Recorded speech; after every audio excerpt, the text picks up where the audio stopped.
do it. See who the final match of tonight is. Looks like, we see a rematch. What? Continue. What are you doing?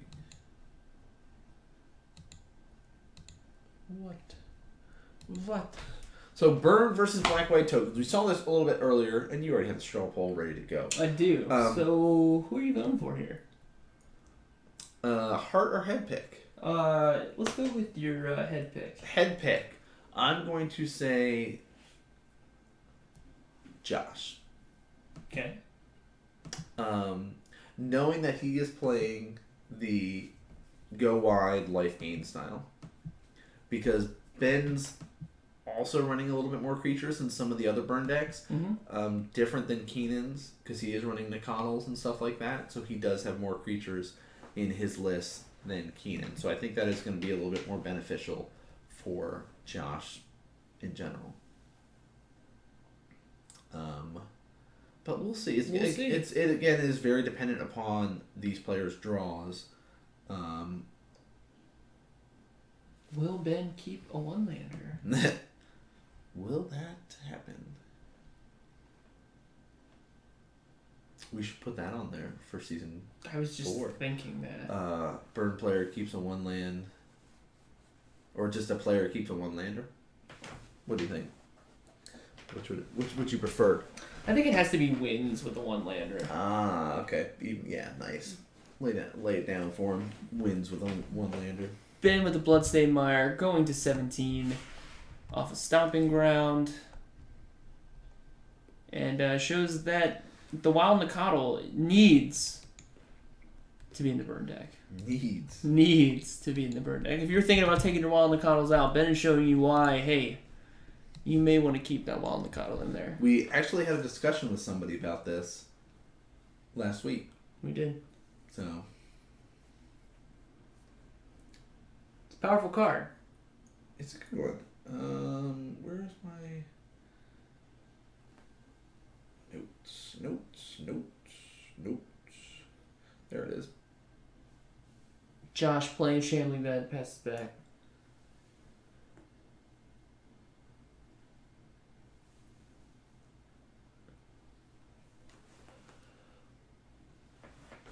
Ben with the Wooded Foothills, gonna go to 14.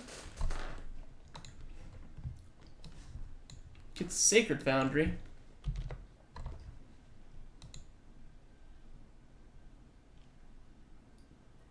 Plays a Swift Spear. And Lava Spike. Trigger on the Prowess. Lava Spike.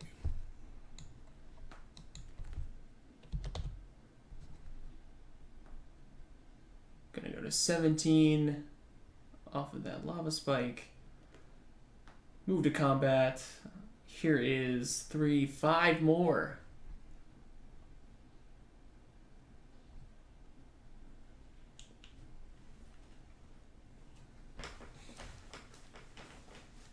And, Dismember.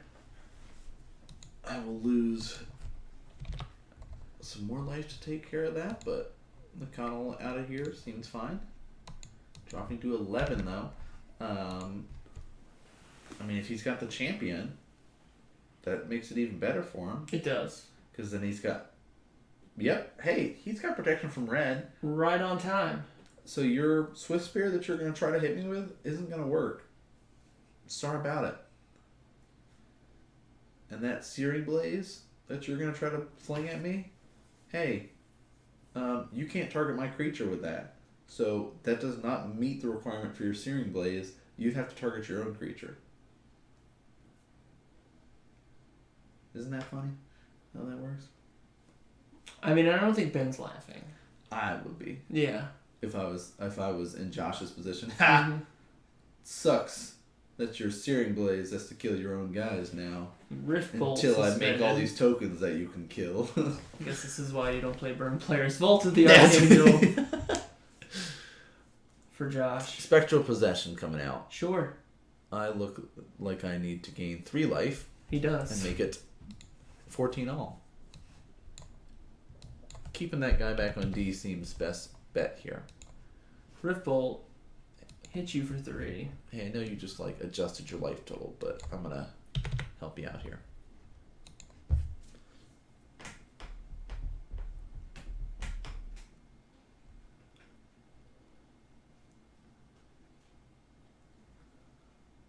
See one bolt in hand. Lots of lands, it looked like. I mean, maybe there's that Searing Blaze too, that he can fling at one of those spirits. Mm-hmm.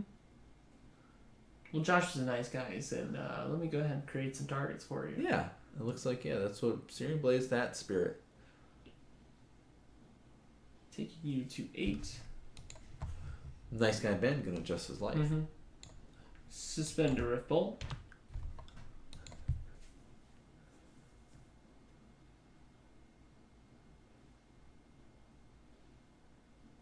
For Sorin Solemn Visitor. I would like to gain some life. I would like to gain 4 life, actually.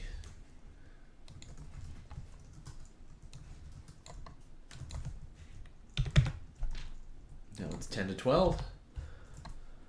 10 to 9.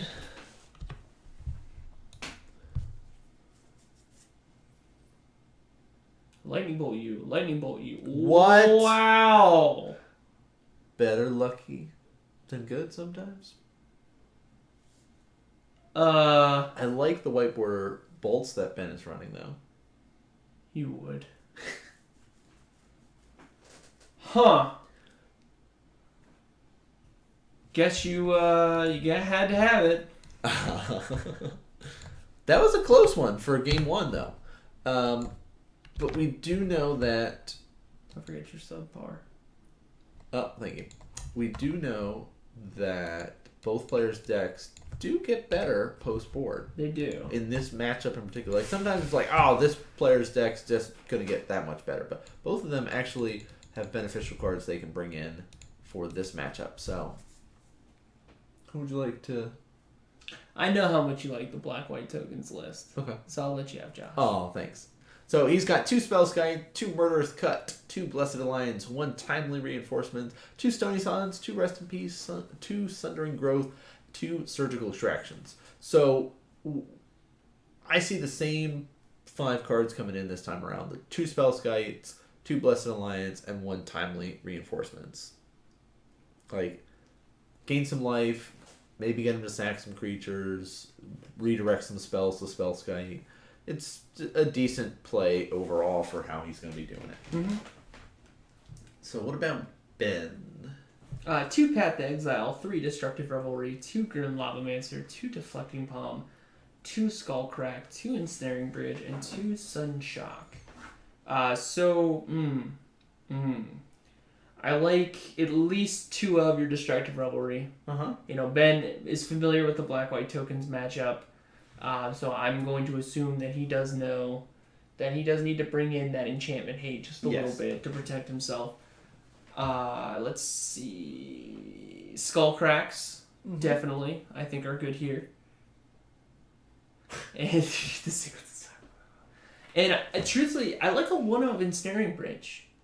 Okay. Actually, you know what?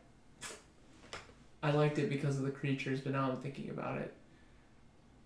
Well, if he sticks an enchantment. If he sticks an Ensnaring Bridge. Now, in order to go that route, he would probably have to shave down on more of his creatures.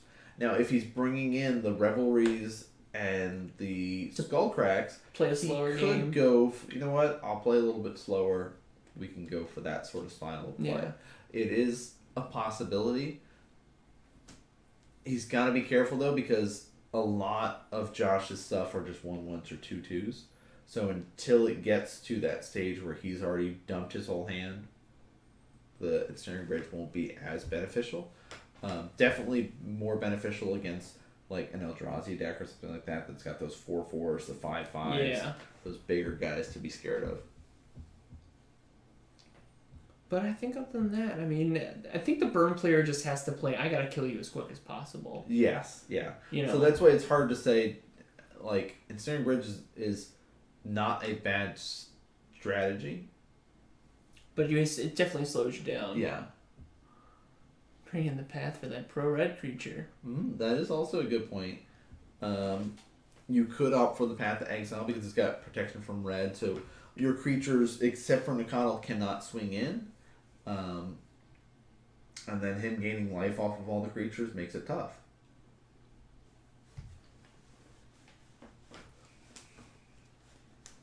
So we'll see. We'll see. Shuffling up, getting ready.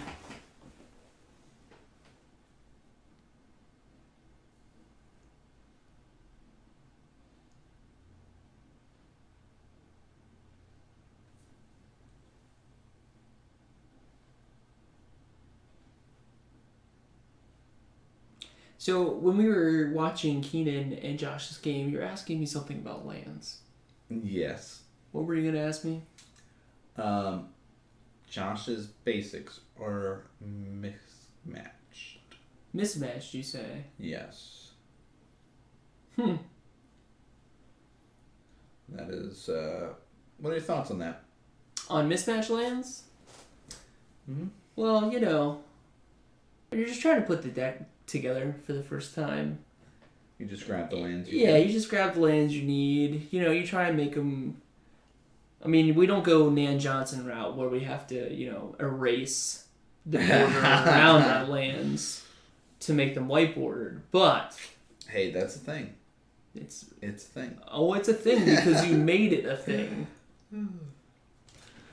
The only reason I knew it was a thing is when that Jund player had a white bordered deck.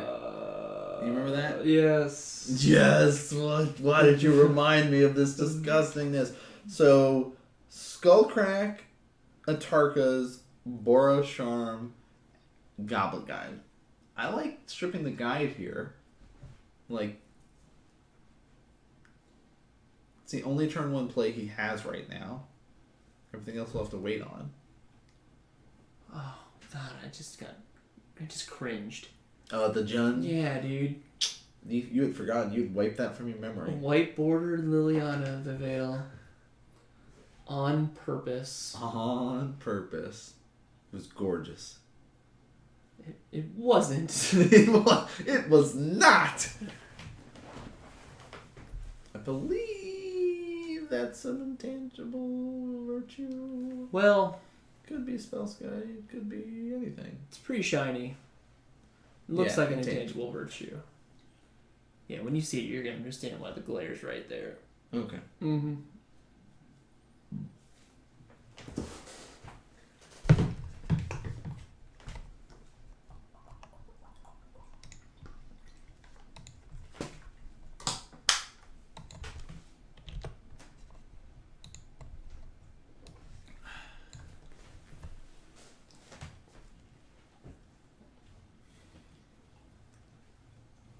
Bloodstained Mire going to 16. Says I could use a mountain right now. Gets a Secret Foundry.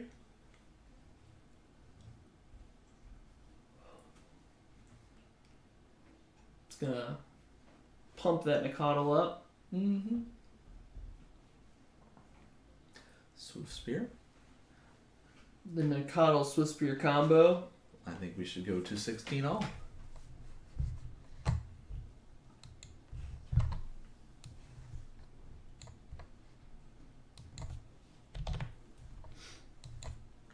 Alright. So that swamp makes it... Yeah, it's like he cannot play in Spectral Possession with that swamp. So he's got to rely on Lingering. But they're 2/2s. They are 2/2s. But he has to decide how much damage does he want to take this turn. Does he care about keeping his spirits alive? Because he knows there are quite a lot of spells that can start coming his way. Lava Spike. 3. You.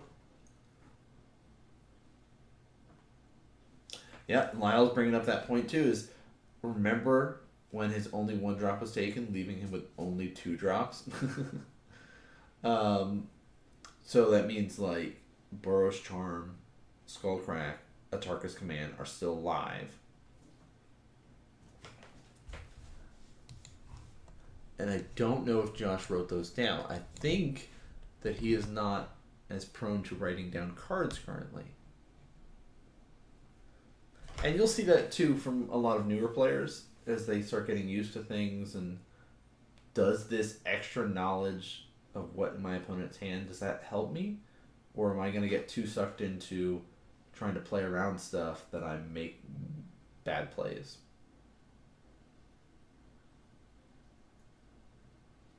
The answer is yes. It does help you. It does help you. Atarka's Command comes down. And that is true. Ben did rip 3 1-drops off the top. Nacatl, Swift Spear, and Searing Blaze. Searing Blaze is 2. No, what's that card? Lava Spike. Lava Spike. Drops down to 6. Yikes. 2. Champion. Auric Champion. Flashback. I'll gain 2. Lingering Souls. Be at 8, so at least I'm hoping that you don't rip a second Boros Charm and play your land and kill me. Mm-hmm. But with Ben's luck after that 3 bolts in a row game 1, I wouldn't, put it past him to just... Is that Skullcrack? He did have one earlier, yes. Okay, so he's got Skullcrack, plays the Mesa, and passes back.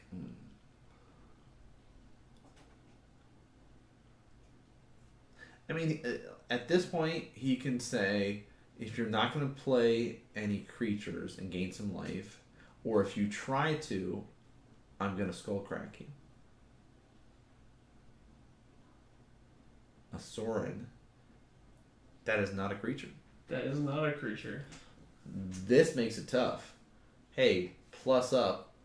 Now I'm going to be swinging at you for 6. Sure, but the Skullcrack comes down, stops the life gain. Yes. And it'll put him to 5. Ben drops down to 10.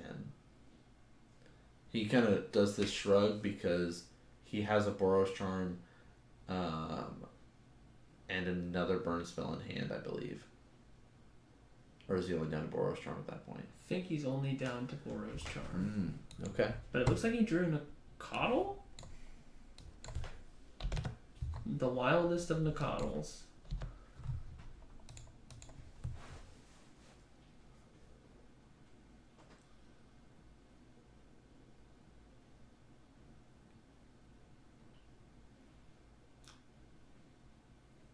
Hey, here's a dude. Oh, thanks. I'll gain a life. I mean, now that he knows there's only one card in hand, he can just tick up Sorin and say, alright, here's 6 more.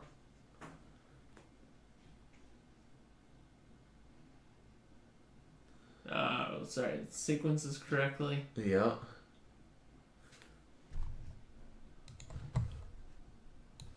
Ben down to 4. Hey, let's switch our life totals. Shall we?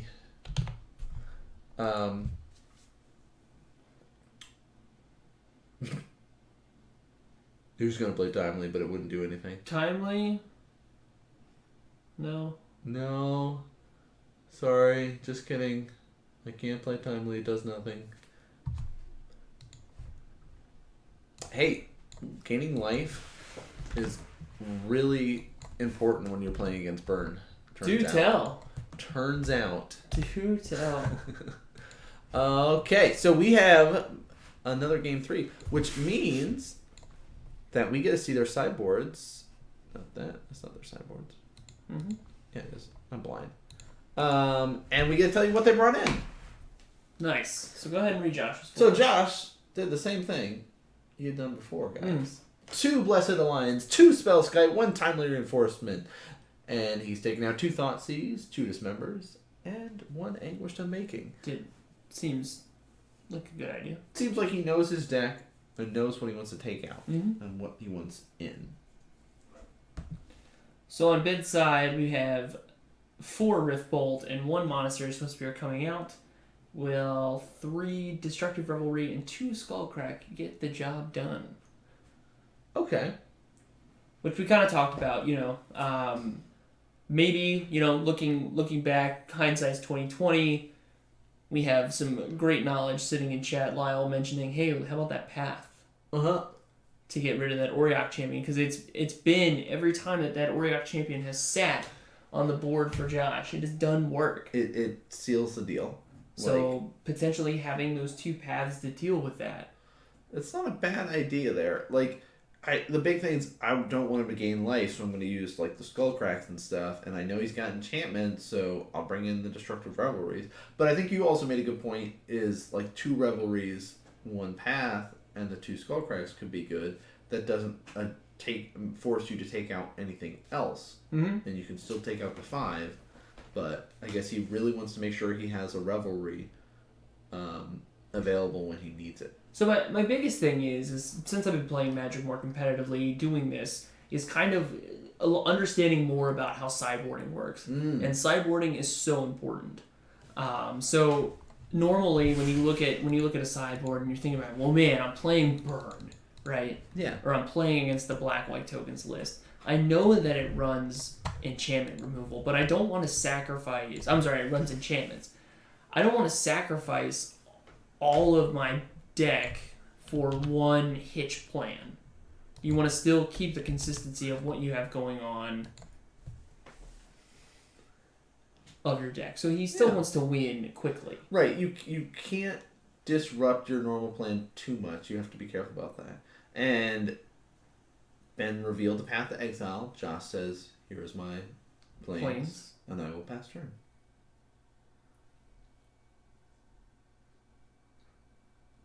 Trigger.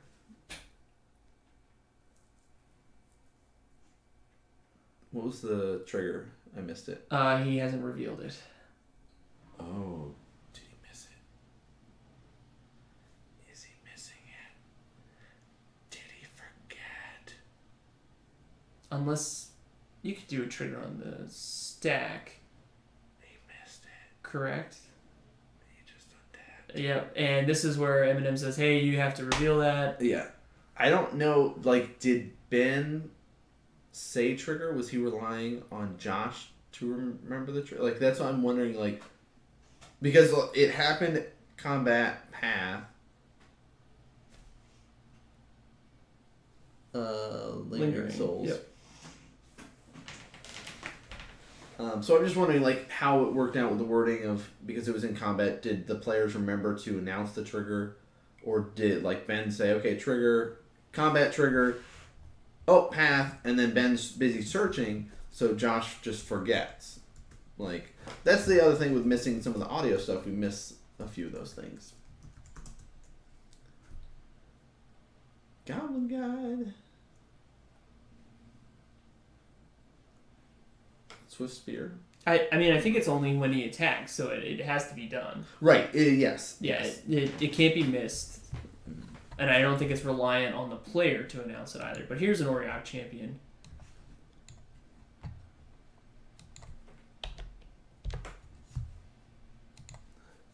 Says, that's a nice Searing Blaze you have, but I'm not worried about it. Ben's deck is very aggressive right now. Aggressively gaining lands. Well, his deck's placement is on Josh's side. I see. I missed that. I was like, what are you talking about? I don't know when that happened, but it's this is now the line. All of your stuff better be behind my deck.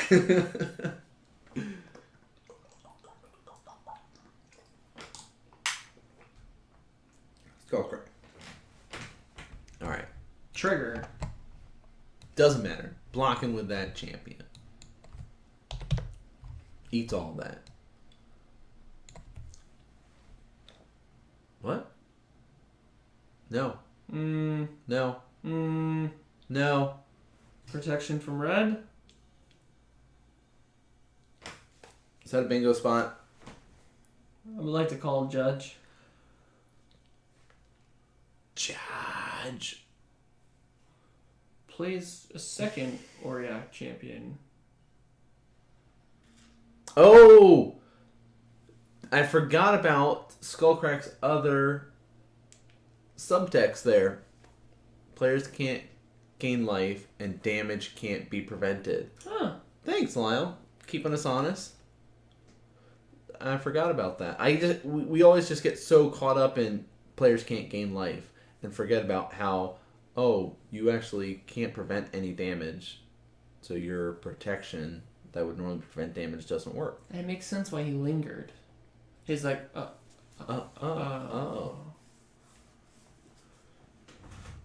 Chipping away here. Did you notice how he was a little bit more nervous to block that this time? Mm-hmm. Inquisition.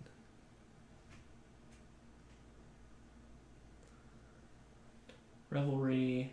Land. Searing Blaze. Yes. Destructive Revelry all day. The Searing Blaze has no target.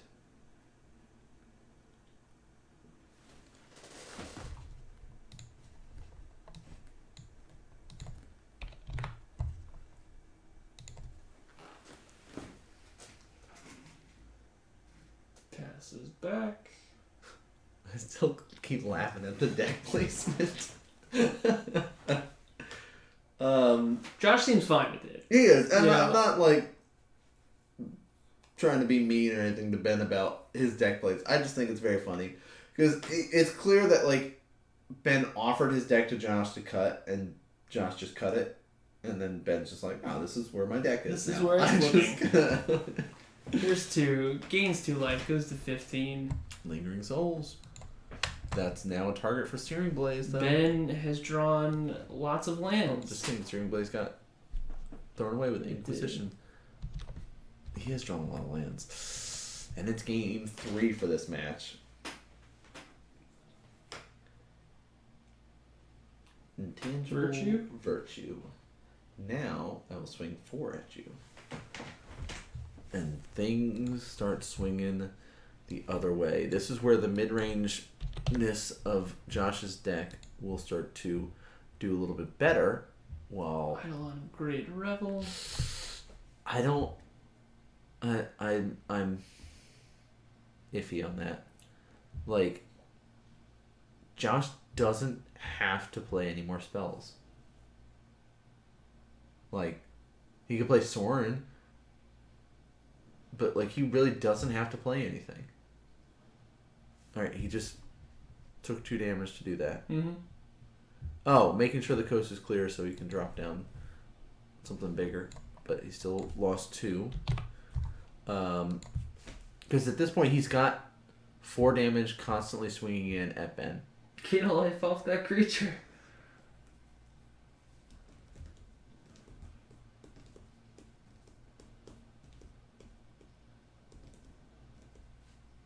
He didn't adjust his life total. Did they miss that trigger? They missed that. Eidolon trigger. Alright, I'm just going to keep it up to date of what it says over here. Over here. 4 for Sorin.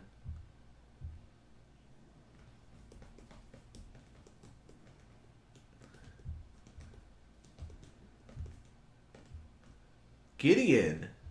I lied. I would like to gain some life. And I would like to deal 4 damage to you.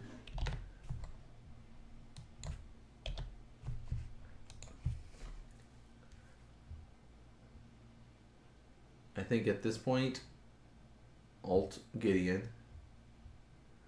Get yourself an emblem. No, he didn't.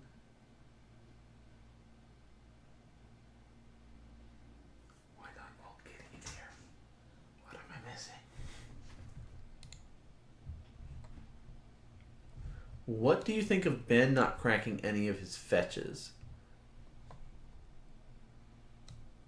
So I mean, it goes back to because he had 1, 2, 3, 4 fetches. Yeah, it goes back to the conversation that we had way back in game number 1, round number 1. Where you were playing when somebody had mentioned something about the fetches. Yeah, right? well, it was Lyle. He mentioned cracking your fetch land to kind of flipping the cards around in your deck to stop you from drawing more lands. You know, that randomization of actually shuffling your deck could be beneficial. So every time he was drawing a land there in that last game, he could have cracked a fetch, taken a life. Especially when he was sitting up there at like that 18. Right, 14, in the beginning. Even like, early on, that would be a perfect time to start shuffling up your deck a little bit more. But I think...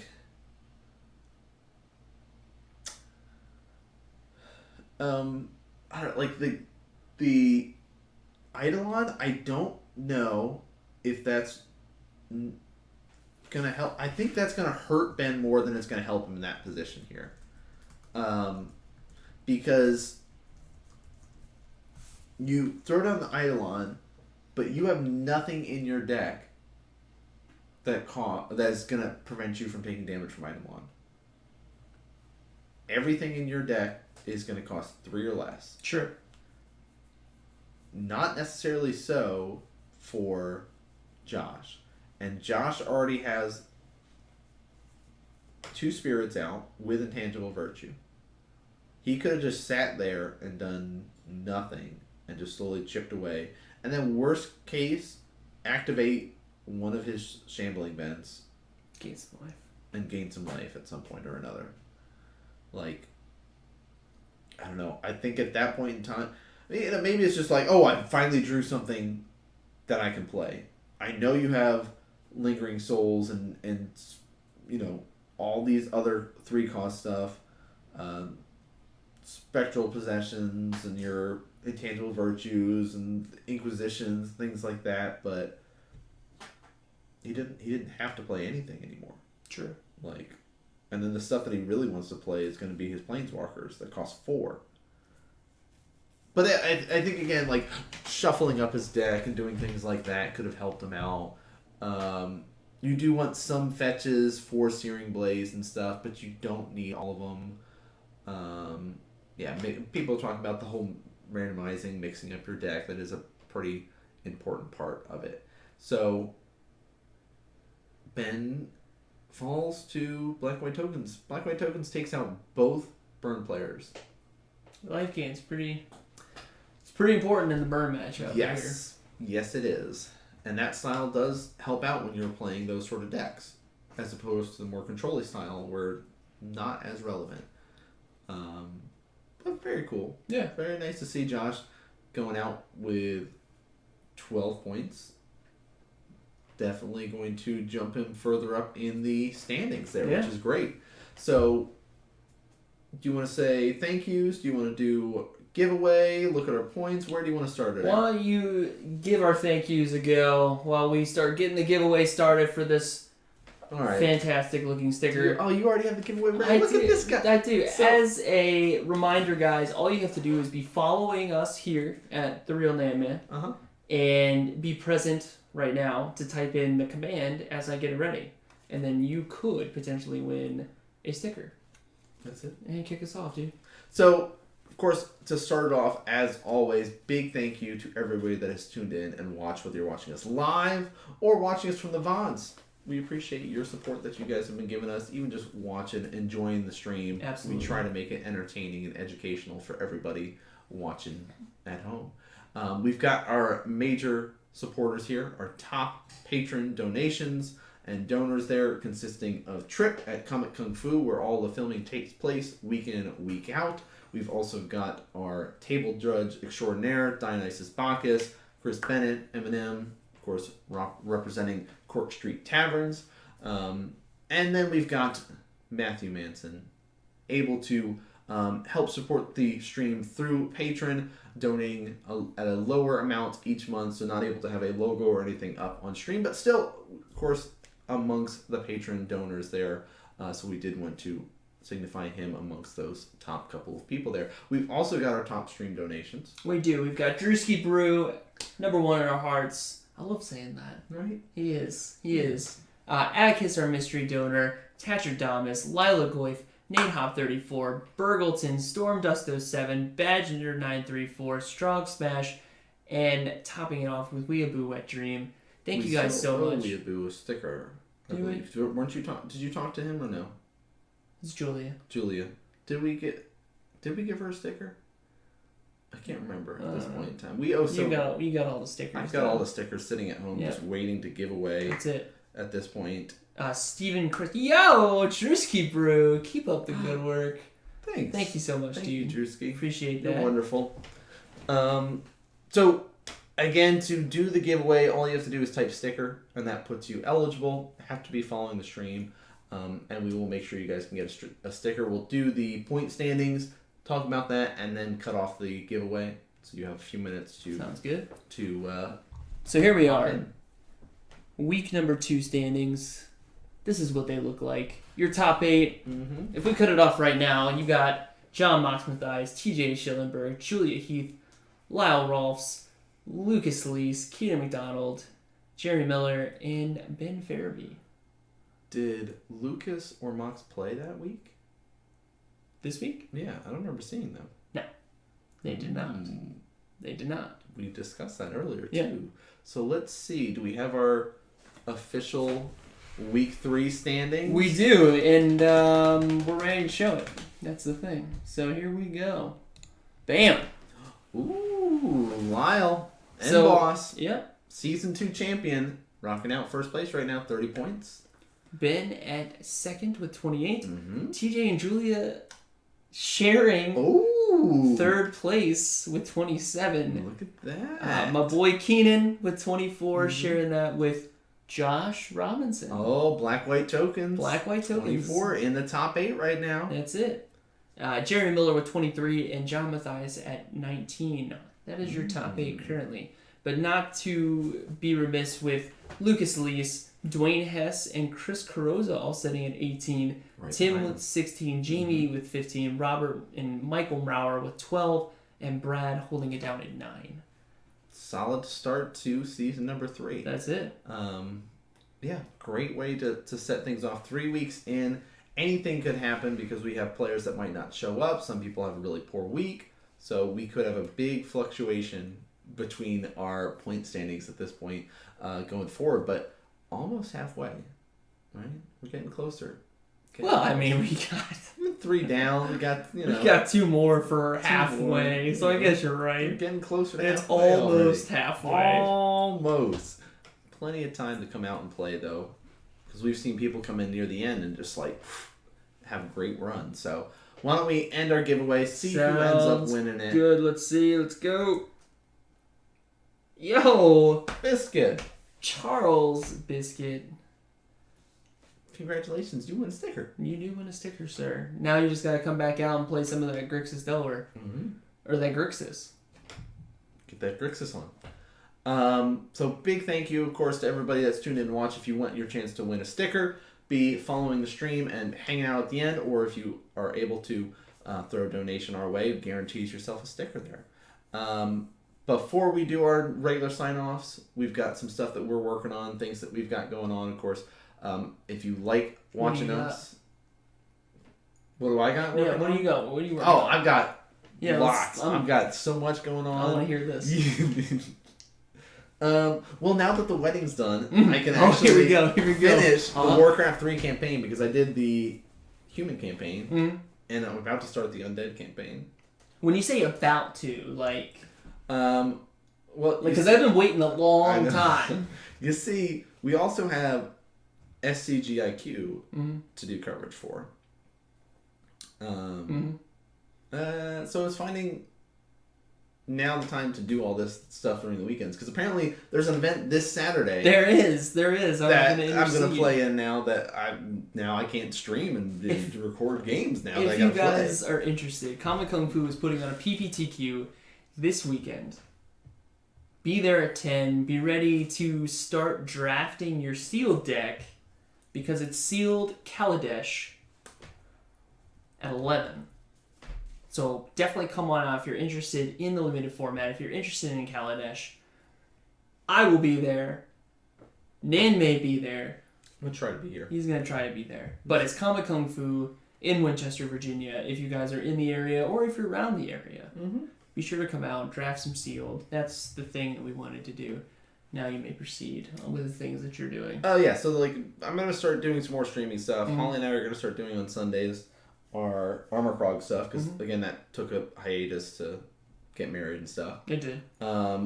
We have our Pokemon Adventure to keep working on. We do. And we've got some other drinking games to do at some point. It's Saturday, the 29th. Yeah, this coming Saturday. So there's a lot of stuff coming up in the future of things. Now that my weekends are free again, I can start doing more stuff on the weekends. Mm-hmm. So finishing the Warcraft stuff. And then I also have a bunch of decks on Magic Online, so I'm going to start doing some like League stuff for Magic Online, just recording up videos. A lot of that will also be going onto YouTube and start getting more content out on YouTube, but a lot of stuff in the works. But you are like speedrunner extraordinaire now. No, I've only. I mean, I think you can officially say now, I am a speedrunner. I've completed it once. I've done it once, and now it's just you just gotta keep doing it. Yeah, it's practice. Getting that time shaved down. Yeah. So we didn't actually do too bad. It was like 3 hours 45 minutes. That's not bad at all. World record, first in the world's like 2 hours and 50 minutes. Okay. But now you're like, all right, so I need to just like cut a whole hour off. Yeah. And now then it's, all right, okay. Yeah. Cool. So how often are you doing the practice speedruns at this point? Truthfully, it's kind of just like whenever I have time. Okay. So if I have some free moments, aka free like 3 hours, 4 hours, I can hop in and do some practice. Yeah. But casual Thursdays are always on Thursdays. What game are you rocking right now? Currently, Legend of Dragoon. Okay. Good old PlayStation classic. How's the progress so far? We're doing pretty well. We're on disc 2. We're having fun. Nice. Yeah, we got a little contest going. So if you're ever on my side, twitch.tv/FarmZernar, you can earn silver points, in-stream currency, and I'm giving away lots. I just hand them out because everyone loves silver points for you. They love gambling. They do. It's always fun to just gamble them away. Then they have no points. That's it. I better sit here and watch so I can get all the points again. Yeah. And then as soon as I get them, actually, I know you do like to give away like if something happens, like you guys do something on stream or whatever. Oh, cool! I beat this boss. Here, everybody get some points. Yeah. And then immediately just see people gamble all the way again. But yeah, so we're in between casual Thursdays and some other casual playthroughs I'm doing. We will be definitely doing a lot more speedrun practice because I didn't know that I would be super interested. Like when I started this, I was like, speedruns? Nah, I'm good. I'm just gonna play casually. This is my thing. And then like I started watching, and we're doing Final Fantasy VII PC any percent. I started watching that. And I was like, oh, well, this is cool. It's a nice little gateway into speedrunning, and it's a blast. It's like super challenging, super competitive, and you're just like, man, I just want to be the fastest in the world. Yeah. So get that competitive drive going. Yeah. Nice. So if you guys are looking into RPG or speedrunning stuff, check out Brett and all of his stuff that he's going on from ZerNar for his Twitch and his Twitter and all that kind of good stuff. And then all the other random stuff whenever I'm able to start doing the more streaming stuff. I've got my schedule up on Twitch. Eventually it'll get back onto it now that I'm starting to have the weekends free. But of course, I'm The Real Nan Man. The stream itself is at Modern Mondays for the Twitter. And we will be having at Modern Magic Mondays for, of course, YouTube and Twitch and all that other stuff for you guys to watch VODs and all those fun and exciting stuff that we've got to offer. But as always, thanks so much for tuning in and watching, guys. And we will see you guys next week for week number 4. Finger guns. That's what we're doing. Always. The Nan classic. Always finger guns.